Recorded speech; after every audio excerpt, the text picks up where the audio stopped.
Hello बच्चों, कैसे हो आप? आशा है अच्छे होंगे। तो चलिए शुरू करते हैं हिंदी भाषा का एक और नया विषय, एक और नया टॉपिक, जिसका शीर्षक है हिंदी भाषा का ऐतिहासिक विकास। इस टॉपिक में हम जानेंगे कि कैसे मानव जाति का इतिहास रहा है और कैसे पूरे विश्व में कितनी भाषाएं बोली जाती हैं, भारत में कौन कौन से भाषा परिवार हैं और हिंदी की शुरुआत कैसे हुई, भारत में भाषाओं का ऐतिहासिक विकास कैसे हुआ और हिंदी किस भाषा का शब्द है। ये सारे टॉपिक हम आज कवर करेंगे। तो चलिए वीडियो को शुरू करते हैं। तो जैसे कि आपको पता है बच्चों कि भाषा का इतिहास उतना ही पुराना है जितना कि मनुष्य का इतिहास। इसलिए हमें भाषा के इतिहास को समझने से पहले मनुष्य के इतिहास को समझना पड़ेगा। तो बात करें अगर इतिहास की, तो एक प्रसिद्ध पुस्तक हुई है बच्चों, होमो सेपियंस। इसके लेखक है युवान नोआ हरारी। उसकी ये लिखी हुई प्रसिद्ध पुस्तक है। पिछले 15-20 वर्षों से ये बहुत ही प्रसिद्ध रही है। तो इस पुस्तक में बताया गया है मानव जाति का इतिहास, कि मनुष्य जाति का विकास कैसे हुआ है। तो अगर हम होलिस्टिक अप्रोच पर अगर देखें मानव के इतिहास को, तो करीबन 1400 करोड़ साल पहले इस ब्रह्मांड में बिग बैंग की घटना हुई थी, जिसमें पृथ्वी बनने की प्रक्रिया शुरू हुई थी। उसके बाद बच्चों करीबन 450 करोड़ साल पहले हमारी पृथ्वी पर जीवन अस्तित्व में आया था। यानी कि उससे पहले कोई जीवन पृथ्वी पर नहीं था। 450 करोड़ साल पहले से सबसे पहला जो जीव आया वो अमीबा आया। हमें पता है सबसे पहले जीवन समुद्र में शुरू हुआ था, महासागरों में शुरू हुआ था। उसके बाद लैंड एरिया में जीवन आया था। अभी मनुष्य का कोई कहीं अस्तित्व भी नहीं था, सिर्फ अमीबा आया था। उसके बाद करीबन आज से 3 लाख साल पहले स्पीसीज आई। स्पीसीज मतलब प्रजातियाँ आई। उसमें एक प्रजाति थी होमो आया। होमो मतलब परिवार, हमारा परिवार। तो जिस स्पीसीज़ के हम लोग हैं, हमारे जो पूर्वज हैं, जो वंशज हैं, वो होमो इस धरती पर आए करीबन 3 लाख साल पहले आए। और उस होमो की कई सारी शाखाएं थी। पृथ्वी के अलग अलग हिस्सों पे वो होमो की प्रजातियां थी। जैसे अगर हम बात करें इन स्पीसीज़ की, होमो के अंतर्गत जो स्पीसीज़ थी वो थी निएंडरथल शाखा, ऑस्ट्रेलोपिथेकस शाखा, होमो इरेक्टस शाखा और होमो सेपियंस शाखा, जिस के हम वंशज हैं। हम मनुष्य जो है वो होमो सेपियंस प्रजाति स्पीसीज़ के वंशज हैं। और ये प्रजातियां ये पृथ्वी के अलग अलग हिस्सों पर अलग अलग क्षेत्रों में रहती थी। आपस में इनका संघर्ष चल रहा था, एक दूसरे के सामने ये जिंदा थी। संघर्ष किया तो निएंडरथल ख़त्म हो गया, ऑस्ट्रेलोपिथेकस ख़त्म हो गया, होमो इरेक्टस ख़त्म हो गया, सिर्फ होमो सेपियंस बचा। इन सभी प्रजातियों में से, सभी स्पीसीज़ में से निएंडरथल बच्चों सबसे ज़्यादा पावरफुल था। अगर वो चाहता तो इन सब को मार सकता था, बहुत ताकत थी इसके अंदर। और सबसे कमज़ोर आपको बताऊं तो ये होमो सेपियंस सबसे कमज़ोर था, जिसके आज हम वंशज हैं। ये सबसे कमज़ोर था, लेकिन सबसे कमज़ोर भी जिंदा रह गया। और सबसे ताकतवर जो था वो मर गया, ख़त्म हो गया। क्यों ख़त्म हो गया? क्योंकि इसके पास भाषा की क्षमता नहीं थी, जबकि होमो सेपियंस के अंदर भाषा की क्षमता के कारण यह जिंदा रह गया। सबसे कमज़ोर होते हुए भी ये बच गया और इसी के आज हम वंशज हैं। तो सिद्धांत क्या है? इतनी सारी स्पीसीज़ में से जो विशालकाय हैं, बड़ी बड़ी हैं, अलग अलग क्षेत्रों में रह रही थी, उनमें से कमज़ोर ही जिंदा रही। उसका सबसे बड़ा कारण है भाषा की क्षमता। यानी कि कोई भी प्रजाति है वो जिंदा सिर्फ इसलिए रह पाई क्योंकि उसमें कम्युनिकेशन स्किल अच्छी थी, भाषा की क्षमता उसके अंदर अच्छी थी। तो ये थी प्रजातियों की बात। इसके अलावा बच्चों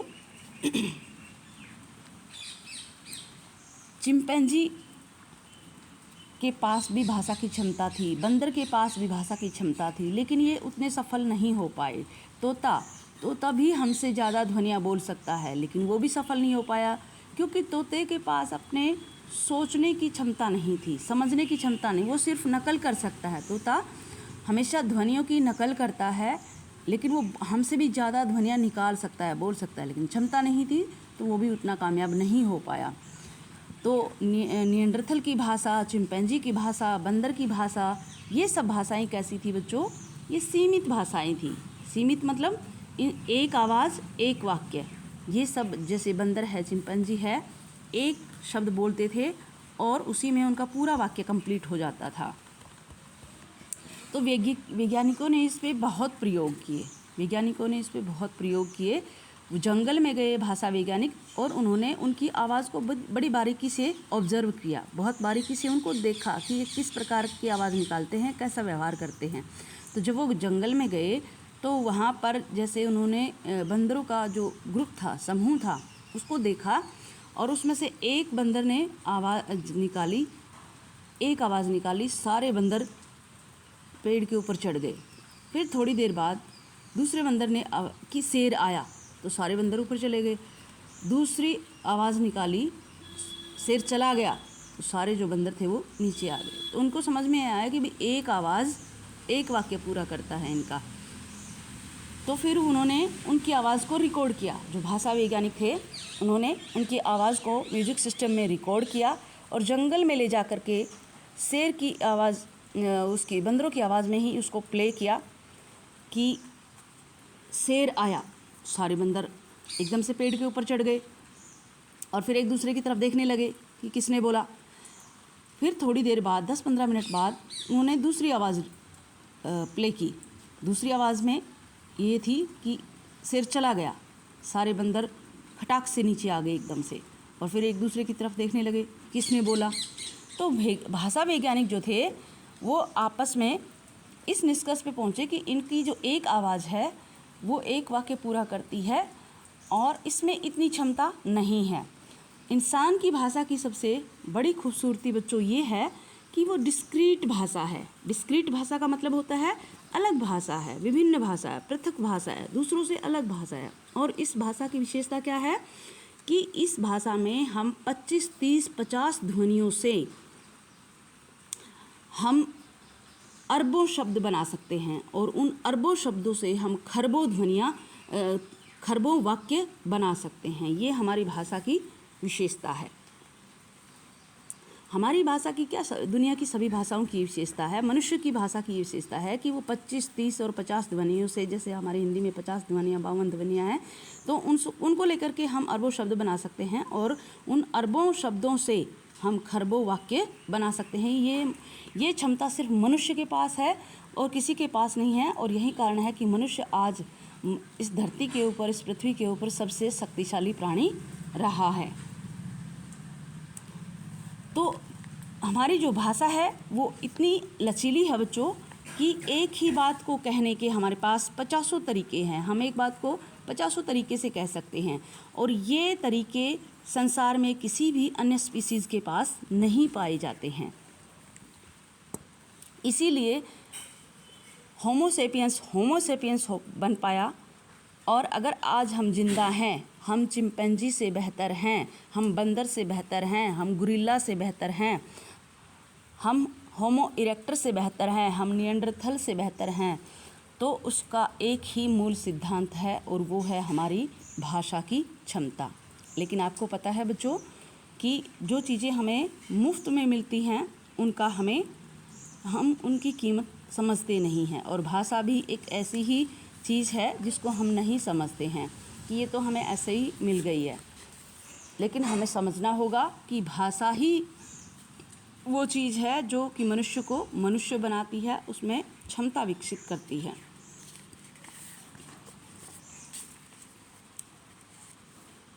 तो बात करते हैं फिर आगे। वर्तमान समय में अगर भाषाओं की बात करें, वर्तमान समय में विश्व में की बात करते हैं पहले। पूरे विश्व में 7,115 भाषाएं बोली जाती हैं।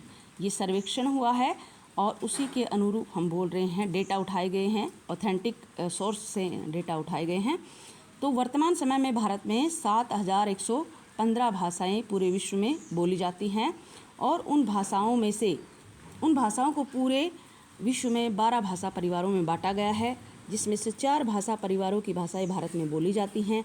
कौन कौन सी हैं? आग्नेय भाषा परिवार, जिसको ऑस्ट्रो एशियाटिक भाषा परिवार भी कहा जाता है। उसके बाद दूसरी जो भाषा परिवार है वो है द्रविड़ भाषा परिवार, जिसमें दक्षिण भारत की भाषाएं बोली जाती हैं, जैसे तमिल, तेलुगु, कन्नड़, मलयालम। उसके बाद तीसरा जो भाषा परिवार भारत में बोला जाता है वो है भारोपीय भाषा परिवार, जिसकी हिंदी भाषा है वो भारोपीय भाषा परिवार के अंतर्गत ही बोली जाती है और इसको इंडो यूरोपियन भाषा परिवार भी कहा जाता है। इंडो मतलब इंडिया, भारत, और यूरोपियन मतलब यूरोप की, जैसे फ्रांस है, फ्रेंच है, इटली है, जर्मनी है, नीदरलैंड है, ब्रिटेन है। ये जो यूरोपियन कंट्री है इनमें जो भाषाएं बोली जाती हैं, प्लस में इंडिया में जो भाषाएं बोली जाती हैं, तो उनको एक अलग समूह बना दिया गया, इंडो यूरोपियन भाषा परिवार। तो उस भाषा परिवार की भाषा है हमारी हिंदी भाषा, और ये संसार का सबसे बड़ा भाषा परिवार है और हमारे भारत का भी ये सबसे बड़ा भाषा परिवार है। जो एक बार हरियाणा कॉलेज कैडर का एग्ज़ाम हुआ था, उस कॉलेज कैडर में ये पूछा गया था कि भारत का सबसे बड़ा भाषा परिवार कौन सा है। 4 ऑप्शन आ गई थी, ये चारों आई थी उसमें। तो बच्चों ध्यान रखना है, भारत में जो सबसे बड़ा भाषा परिवार है वो भारोपीय भाषा परिवार है और उसी के अंतर्गत हिंदी आती है।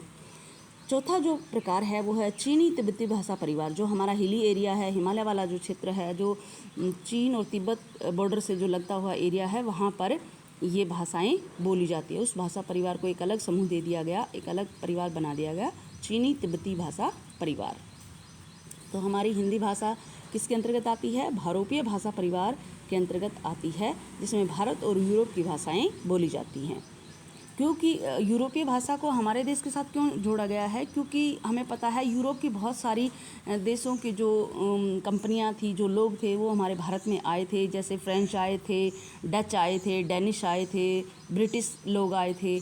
तो जब वो हमारे देश में आए तो वो अपनी भाषा भी अपने साथ लेके आए। पुर्तगीज़ भाषा लेके आए, फ्रेंच भाषा लेके आए, डच भाषा लेके आए और ब्रिटिश भाषा लेके आए, इंग्लिश भाषा जिसको आज हम पढ़ते हैं वो भाषा लेके आए। संयोग इन सभी में फाइटिंग हुई हमारे भारत में आकर के, आपस में ये संघर्ष किया इन्होंने, और संयोग से जो इंग्लिश भाषा थी, ब्रिटेन के जो लोग थे, ब्रिटेन की जो कंपनियां थी, वो जीत गई और इसी कारण से भारत में इंग्लिश भाषा शुरू हो गई। तो यहाँ पर वो हमारी भाषाओं के संपर्क में आई, तो इसलिए इसको एक अलग कैटेगरी बना देगी, भारोपीय भाषा परिवार। चलिए आगे बढ़ते हैं।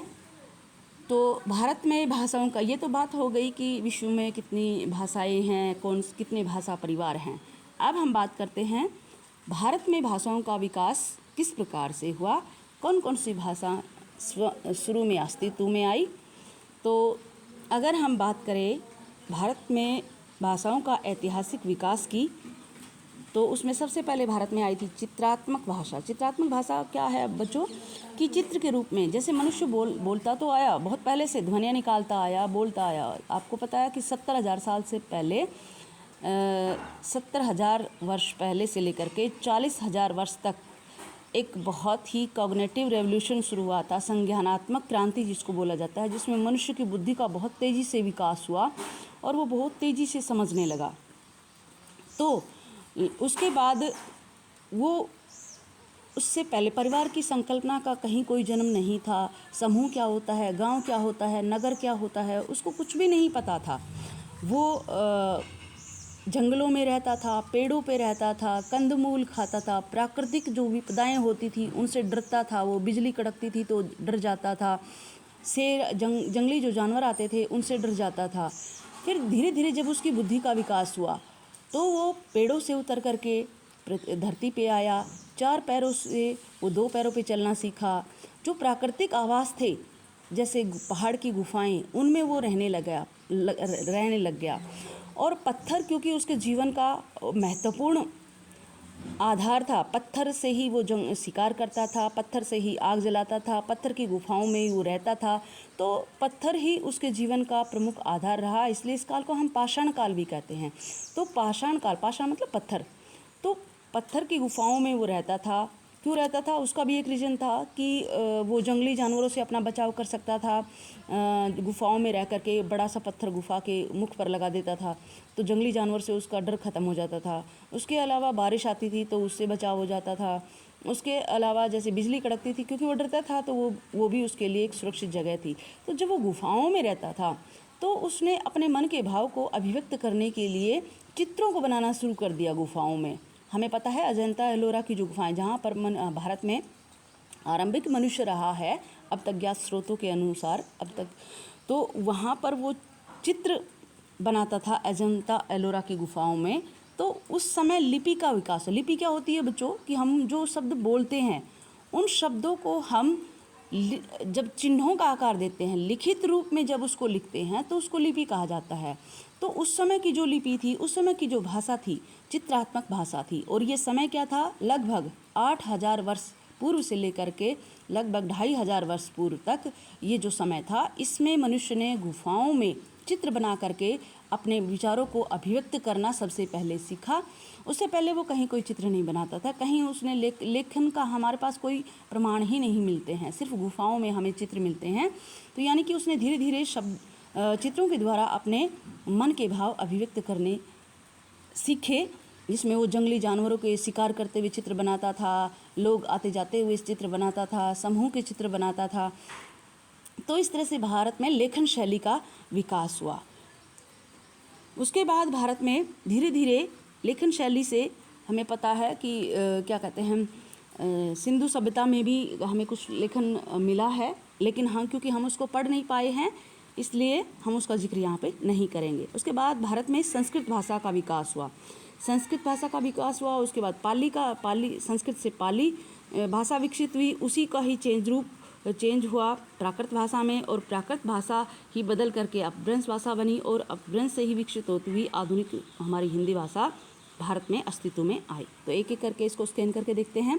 संस्कृत भाषा जिसका समय काल था 1500 ईसा पूर्व से लेकर के लगभग 500 ईसा पूर्व तक भारत में संस्कृत भाषा प्रचलन में रही। और इस भाषा में इसके भी दो रूप थे, एक तो लौकिक संस्कृत और एक वैदिक संस्कृत। वैदिक संस्कृत थी वो बहुत ही उच्च वर्ग की भाषा थी, उच्च वर्ग उसका प्रयोग करता था। चारों वेदों की रचना संस्कृत भाषा में हुई, ऋग्वेद, सामवेद, अथर्ववेद, यजुर्वेद। और जो लौकिक भाषा थी, लौकिक संस्कृत थी, वो आम बोलचाल की भाषा थी जिसको समाज के सामान्य वर्ग के लोग उस समय बोलते थे। उसी से हमारी लगभग भाषाएं विकसित हुई। पाली भाषा विकसित हुई संस्कृत भाषा से ही, जिसका समय काल लगभग 500 ईसा पूर्व से लेकर के 1 ईस्वी तक माना जाता है। इस भाषा में सारे बौद्ध जो ग्रंथ हैं उनकी रचना हुई। और बौद्ध ग्रंथों में भी जैसे हम बात करें सुत्त पिटक, विनय पिटक, अभिधम पिटक, है ना, इन ग्रंथों की रचना हुई, जिसमें सुत्त पिटक में बौद्ध की शिक्षाएं दी गई हैं। विनय पिटक में जो बौद्ध भिक्षु जहाँ गुफाओं में विहारों में रहते हैं उनके लिए क्या नियम कानून है उनकी बात की गई है। और अभिधम पिटक में बौद्ध दर्शन का वर्णन किया गया है। तो इन सारे ग्रंथों की रचना पाली भाषा में हुई थी। उसके बाद इसी से विकसित हुई थी प्राकृत भाषा भारत में, जिसका समय काल माना जाता है 1 ईस्वी से लेकर के 500 ईसा पूर्व तक था। और वैसे तो जो जैन धर्म है और बौद्ध धर्म है वो लगभग समकालीन से ही रहे हैं, थोड़ा सा ही अंतर है इनमें आगे पीछे। लेकिन जो रचना हुई उन रचनाओं की अगर बात करें तो 1 ईस्वी से लेकर के 500 ईसा पूर्व तक जो प्राकृत भाषा है उसमें जैन ग्रंथ लिखे गए थे। जैन धर्म से संबंधित जो भी शिक्षाएं हैं उन ग्रंथों में, अंगुत्तर निकाय, है ना, उन सब की रचना जैन ग्रंथ की प्राकृत भाषा में हुई थी। उसके बाद उसी से ही विकसित हुई एक और भाषा जो है अपभ्रंश भाषा कही गई। तो इसका जो समय काल था लगभग 500 ईसा पूर्व से लेकर के 1000 ईस्वी, 500 ईसा पूर्व से लेकर के 1000 ईस्वी तक भारत में अपभ्रंश भाषा प्रचलन में रही। और उसी से ही विकसित हुई हमारी हिंदी भाषा जिसको आज हम पढ़ते हैं।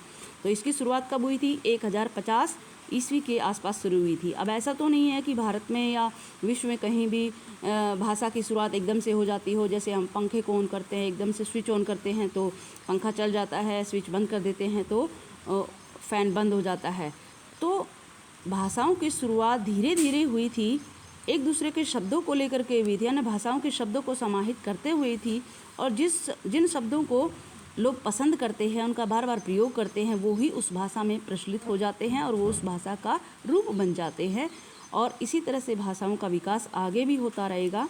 तो हमारी हिंदी भाषा की शुरुआत लगभग कुछ कहते हैं कि अलग अलग जो भाषा वैज्ञानिक है या जो लेखक है उनके अलग अलग मत है। कुछ कहते हैं कि 750 ईस्वी से सिद्ध सामंत काल से ही हिंदी भाषा की शुरुआत हो गई थी। कुछ कहते हैं 933 के आसपास शुरू हुई थी, 950 के आसपास शुरू हुई थी। कुछ कहते हैं 1000 ईस्वी के आसपास शुरू हुई थी। और अधिकतर का मत है, और जो आज तक की हमारी सबसे प्रमाणिक पुस्तक है रामचंद्र शुक्ल की आधुनिक हिंदी भाषा का इतिहास, उनके अनुसार भारत में हिंदी की शुरुआत लगभग 1050 ईस्वी के आसपास शुरू हुई थी। तो हम 1050 ईस्वी के आसपास ही हिंदी भाषा को देखेंगे, उसी के संदर्भ में इसको समझने का प्रयास करेंगे। तो ऐतिहासिक हिंदी भाषा का ऐतिहासिक विकास देखने से पूर्व हम एक बार इसके थोड़े से संदर्भ को समझ लेते हैं। तो जैसे संस्कृत हमारी पढ़नानी के जैसे हुई, उसी की बेटियां हुई पाली, प्राकृत, अपभ्रंश हुई, और उन्हीं भाषाओं में से अपभ्रंश की एक बेटी हमारी हिंदी भाषा हुई। और उसके साथ साथ अन्य इसकी बेटियां थी अपभ्रंश की, जैसे बांग्ला है, पंजाबी है, गुजराती है, हिंदी है, मराठी है, असमिया है, उड़िया है। उड़िया मतलब जो उड़ीसा के क्षेत्र में बोली जाती है, असमिया मतलब जो असम के क्षेत्र में बोली जाती है, मराठी जो महाराष्ट्र में बोली जाती है, गुजराती जो गुजरात में बोली जाती है, पंजाबी पंजाब में बोली जाती है, बांग्ला बांग्लादेश में बोली जाती है, या अपने भारत के पश्चिमी बंगाल में भी बोली जाती है। तो ये सारी जो बेटियां हैं अपभ्रंश की बेटियां हैं, यानी कि अपभ्रंश भाषा से ही ये सारी भाषाएं निकली हैं, जिसके कि हम बच्चे हैं, हिंदी भाषा के हम बच्चे हैं। तो एक तरह से हम कह सकते हैं कि संस्कृत हमारी पढ़नानी थी, अपभ्रंश हमारी नानी थी, और हिंदी हमारी माँ है। उसके बाद देखिए कि हम ये जो कन्नड़, तमिल, तेलुगु, मलयालम ये भाषाएं थी, ये हम इसको ऐसे समझ सकते हैं कि ये हमारी नानी के पड़ोस के परिवार की बेटियां थी, और उनके समय में, नानी के समय में, इन भाषाओं में आपस में बहुत अपनापन था, बहुत लगाव था, शब्दों का आपस में लेन देन था। यानी कि अगर हम बारीकी से देखें तो बहुत सारे शब्द जो तमिल, तेलुगु, कन्नड़, मलयालम के हैं, वो हमारी अन्य भाषाओं में, वही शब्द हमारी अन्य भाषाओं में भी हमें देखने को मिलते हैं। अब हम बात करते हैं भाषा शब्द की। तो भाषा शब्द जो है बच्चों, संस्कृत भाषा के भाष धातु से बना है, जिसका अर्थ होता है बोलना। अब धातु क्या होता है? शब्द का जो मूल रूप होता है उसको धातु कहते हैं। शब्द के मूल रूप को धातु कहते हैं, यानी ओरिजिनल रूप जो होता है। जैसे एक मैं आपको शब्द बताऊँ, चल, है ना, चल एक शब्द है, और एक शब्द है चलना, चलना, है ना। तो यहाँ पर ये जो चल शब्द है, ये है, इसको धातु रूप कहेंगे, यानी कि ये मूल रूप है शब्द का। इसके पीछे ना जोड़ देंगे तो ये प्रत्यय हो जाएगा, इसके आगे कुछ जोड़ देंगे तो उपसर्ग हो जाएगा, है ना। तो उपसर्ग, प्रत्यय, शब्द, शब्दांश जोड़ करके हम नए शब्दों को बना सकते हैं, लेकिन जो ओरिजिनल शब्द है वो तो चल ही रहेगा, है ना। जैसे चलना, चलें, इसको हम चेंज कर सकते हैं, चलना में चलें, चलो, चलना, कई तरह से इस शब्द को बना सकते हैं, लेकिन इसका ओरिजिनल रूप क्या रहेगा? चल ही रहेगा। तो ये जो चल रूप है इसको धातु रूप बोला जाता है, और संस्कृत में इसको कहा जाता है, संस्कृत में ओरिजिनल जो शब्द होते हैं उनको धातु रूप कहा जाता है। तो भाषा शब्द है वो संस्कृत के भाष धातु से बना है, जिसका अर्थ होता है बोलना। इसके अलावा बच्चों, किसी भी भाषा के दो रूप होते हैं, एक तो होता है मौखिक रूप और एक होता है लिखित रूप। मौखिक जो हम बोलते हैं, लिखित मतलब जो हम लिखते हैं। और किसी भी भाषा को हम 4 कौशलों के द्वारा सीख सकते हैं।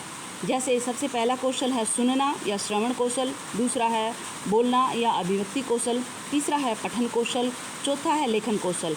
इन 4 कौशलों के द्वारा हम किसी भी भाषा को 3 से 6 महीने में सीख सकते हैं। तो जो सुनना कौशल है, इसको हम ज़्यादा ध्यान नहीं देते, क्योंकि हमारे आसपास जो भाषा बोली जाती है उसको हम सुनते ही हैं, तो हम बोलना भी सीख जाते हैं। मेन जो बच्चों से संबंधित जो कौशल होते हैं वो पठन कौशल और लेखन कौशल होते हैं, क्योंकि इन्हीं में बच्चों को दिक्कत आती है। कुछ बच्चों को पढ़ना नहीं आता, जिस बच्चे को पढ़ना नहीं आता उसको फिर लिखना भी नहीं आता, है ना। तो हमें इनमें पारंगत होने की ज़रूरत है। अगर हम किसी भाषा को अपने आसपास से सीखते हैं तो हम इन भाषाओं के उन भाषाओं को सुनना और बोलना तो हम सीख जाते हैं, पढ़ना और लिखना उसमें हमें कोशिश करनी पड़ती है। उसके बाद बात करते हैं हम हिंदी की। तो हिंदी जो शब्द है वो फ़ारसी भाषा का शब्द है, अपनी भाषा का नहीं है। ईरान के लोग जब भारत में आए थे तो सिंधु नदी बहती है, उस नदी को उन्होंने हिंदू कहा, क्योंकि वो सै का उच्चारण है की तरह करते थे। तो उन्होंने हिंदी कहा, सिंधु नदी को हिंदी कहा और हिंदू मतलब कहा, और इसके पूर्व में बोली जाने वाली भाषा को इन्होंने हिंदी नाम दिया। तो इस प्रकार से हमारी हिंदी भाषा शब्द हमारे अस्तित्व में आया। और इससे आगे की वीडियो में हम सीखेंगे हिंदी भाषा का ऐतिहासिक विकास, जिसमें हम पढ़ेंगे कि हिंदी भाषा की शुरुआत कब हुई, कैसे हुई, क्या विशेषताएं रही, फिर उसके बाद दूसरा काल कौन सा आया, तीसरा कौन सा आया, चौथा कौन सा आया, और अब वर्तमान में कौन सा काल चल रहा है और उसकी क्या विशेषताएं हैं, किस प्रकार से समाज के बदलाव के साथ उसके विषयों में भी बदलाव आ गया, उसकी विधाओं में भी बदलाव आ गया। ये सब हम अगली वीडियो में देखेंगे। तो आज इतना ही, मिलते हैं अगली वीडियो में हिंदी भाषा के ऐतिहासिक विकास के आगे की यात्रा पर। तब तक के लिए जय हिंद, जय भारत।